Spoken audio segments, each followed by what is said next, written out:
report, so I don't have enough information to make that determination. But what I do know is that when we come down and it's time for the budgeting process, that my running mate has proposed is a zero-based budgeting plan where we go into each one of the departments and we flesh out what is needed from each one of the department heads, what do they need from a manpower standpoint. I'll go back to the Revenue Responsibility Act again. It's something I would utilize to ensure that costs remain under control. But I think that John's plan that he implemented the first time he was on the Freeholder board and continues in some of the departments today is a good one that we should be looking at. Thank you. Ms. Orr? And like usual, not a single substantive cut was just proposed. The reality is the plan that has been proposed by Mr. Bersey calls for what would be a $10 million cut of our budget. We went through line by line, we trimmed every department, we came up with innovative thinking, and we, in a bipartisan way, 7-0 this year, were able to cut $1 million. This was done taking every suggestion of every member, Republican or Democrat, to deliver this. Where are you coming up with $10 million, Ken? I have not heard one single cut. The reality is we scrutinize every single dollar that we spend. We go through that justification. You sat through it, John. You know, we go through every department, making sure that every dollar is justified. I have not yet heard where they're coming $10 million from. I saw where they did it the last time they had control. It was on the backs of our students. It was on the backs of our veterans. It was on the backs of our seniors. It was on the backs of those in the most needy that would cut in consumer affairs. Thank you. Thank you. Mr. Mitchell? Again, just getting back to this issue of this zero-based budgeting. I mean, look, anybody that works in the private sector, as an example, you always looking at your budget from the previous year, and then you're looking at something that you have to add on this year. But you can't only defend the add-on. You have to go back to $1 each and every year. I was most amazed, for instance, when I got into county government, that nobody gets a performance review. You should sit the employees down, and this is not a negative thing. This is where you sit the employee down. They need retraining and everything else. That builds productivity. Productivity then builds more efficient work. Therefore, if things are getting done, rather than spending $1 to help one person, we can spend that same dollar to help 3 people. That's what it's all about. It's more process than something that you can just take out of the air right now and call for a cut. Thank you. Mr. Cannella? That's exactly my point. Zero-based budgeting is a nice buzzword, but name one substantial cut. I'd just like to touch back on the federal grants that we're the pass-through as a county. So most of you in New Jersey know that we pay probably the most in federal and state taxes and get the least back. So anytime the federal government sends a grant back to the state of New Jersey or to Bergen County, to not accept it doesn't mean the grant goes away. It just means it goes somewhere else. So on grants for domestic violence from a foundation, $500, that money comes into the county and we're a pass-through. It's not county dollars, it's not county tax dollars. It's us getting some of our money back and being able to use it for important programs that we need. So to vote no for a federal grant, it's just mind-boggling. We're going to go through, our residents of Bergen County and the state of New Jersey deserve to get some of that money back for the programs that we need for our residents. Thank you. Mr. Rorman, Ms. Ortiz-Berger, Mr. Sullivan. I'm probably the only person here who's going to make some bold proposals here for cuts. Bergen Regional Medical Center, the contract is up in 2017. My proposal is to sell it. Do not extend the contract that we currently have.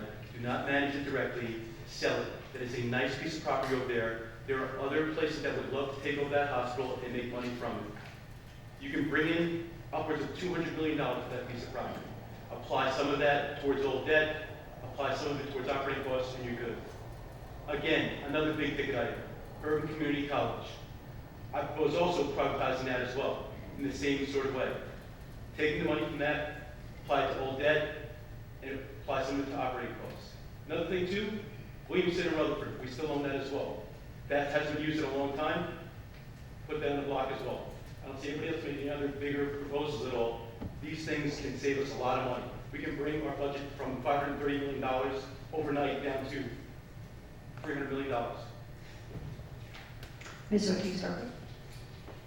Not running the county as a business is why our taxes keep escalating. playing down the amount of tax increase is very typical. But year after year, we taxpayers continue to pay more because our current politicians can't find ways to trim the budget. Giving the county executive the latitude to keep hiring more people with costs that is costing taxpayers more money, and the incumbents are not always very specific on why they raise the taxes, I promise to bring in new ideas, process improvements, cost measures like business people do when they want to make money, but also create the best kind of customer service because it's about giving customers the best services possible. And that's what I did in corporate America, and that's what I'll do as a freeholder. Mr. Sullivan? Just to explain the budget process, we all sit in the room, we get around together, we exchange ideas. A Republican freeholder introduced this budget. I don't understand, maybe these people are saying that they have no faith in their Republican freeholder, John Felice, who was the budget chair, but I can't say that, okay? This was, I keep hearing that we're gonna run this like business, we're gonna do this. Where are your proposals? Where were you at the budget hearings? None of them. Mr. Mitchell showed up at one big budget hearing. Where was everybody? If you have some ideas, I'd like to hear them. We took a very hard line on this year's budget, and we did what we had to do as a freeholder board. And if people can't understand that, then I think that they need to understand the process a little bit better. It's nice to say we're going to run like a business. It's nice to say, what have you done? Well, what have you done? Have you shown up? Have you given any ideas? We sit around that room as a freeholder board, and we exchange ideas of the best way we can help this county. Thank you. Thank you. And speaking of the best ways to help the county, what would you do as a freeholder to aid the special needs of the community? And we'll start with Ms. Zeuer, Mr. Taberzi, Mr. Tonelli, and Mr. Mitchell. Special needs has been one of the issues that it's been at the forefront of what I've been working on. In fact, we do a very good job in the county of providing services up to the 21. But what we've been working on, what I've been working with Freeholder Voss on, and with a lot of our different nonprofit partners, has been how we provide services post-21. How we look at things like housing and community transportation and the role of the community college, which we were just able to get a $2.5 million grant for to enable us to continue the Turning program, which will give adults with disabilities not only job skills, but also an ability for peer mentorship. We need to develop a strategic plan. In the prior administration, every time I went to the county executive, the answer was no.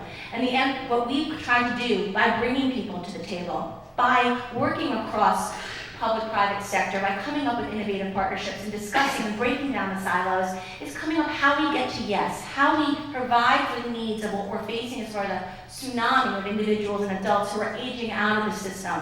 So there's a lot that we can do. I look forward to being part of that dialogue going forward. Thank you, Mr. Taberzi. Thank you. Yes, addressing the special needs community is very important. In Ramsey, we have developed with our COA dollars the Airmont Woods project, and that is a direct impact that the mayor and council had on the community for the special needs folks that can have a residency there. I encourage other communities to look into similar projects like they've done in Allendale and our surrounding towns. First of all, I'd like to thank Tracy and Chairwoman Voss for their efforts in trying to beef up the special needs services that Bergen County provides currently. We definitely need a more comprehensive plan. Tracy mentioned the growing need in Bergen County with more and more people being diagnosed. I would just like to really quickly go to the budget. It's funny that I'm glad that Daisy finally found out where the budget was. We all listened to the radio interviews as well as one forum that we've had already, and she didn't know where the budget was, so I'm glad that she did a little quick research on how the budget works. Thank you. Mr. Mitchell. When I was a freeholder, I worked with Freeholder Voss and as well as Freeholder Zeuer on this post-21 issue. It's a terrible situation, and I'm glad some progress has been made on that. But in terms of, as I mentioned before, is where we as a society, and many times, we have our priorities backwards. We're ready to spend a lot of government taxpayer money on a lot of things. I think we have to reprioritize and certainly look at $1 that go to help the disabled. The other thing too is giving the people that run these different agencies some help. As an example, I work with them very closely about the idea of supporting the fact that the work that they do, in fact, in the long run, will help the taxpayer, reduce taxpayer costs by providing these services. They were very appreciative of the assistance that I had given them, and I plan on when I'm back on the board to help them further. Mr. Sullivan, Mr. Rorman, Ms. Ortiz-Berger. Yes, special needs is a very sensitive issue, and it's a very dear issue to my heart, as do some people up here, and some people on our Freeholder board. I have a nephew that's autistic, and we cannot turn our back on these people. We need to be more creative in the way in this year. The year is coming now. It is hard to raise taxes to help the special needs people, but we need to come out with creative ways to do it, so we don't always have to raise taxes. Certainly, cutting $500,000 like Mr. Mitchell's board did is not the answer, in my opinion. I would never do that to a special needs child. We need to make sure that these people are taken care of. Post-21, like Freeholder spoke about, is very important, and we need to definitely take care of our children, and we can certainly do that by partnering with people and opening up these homes as a public-private partnership, and anything we can do to help them without cutting their budget is phenomenal. Thank you. Thank you. Mr. Rorman? For special needs, I've been working on something, it's taking its time moving. I've been talking to different veterans groups. There are plenty here in Bergen County, with the idea of identifying and possibly taking over the services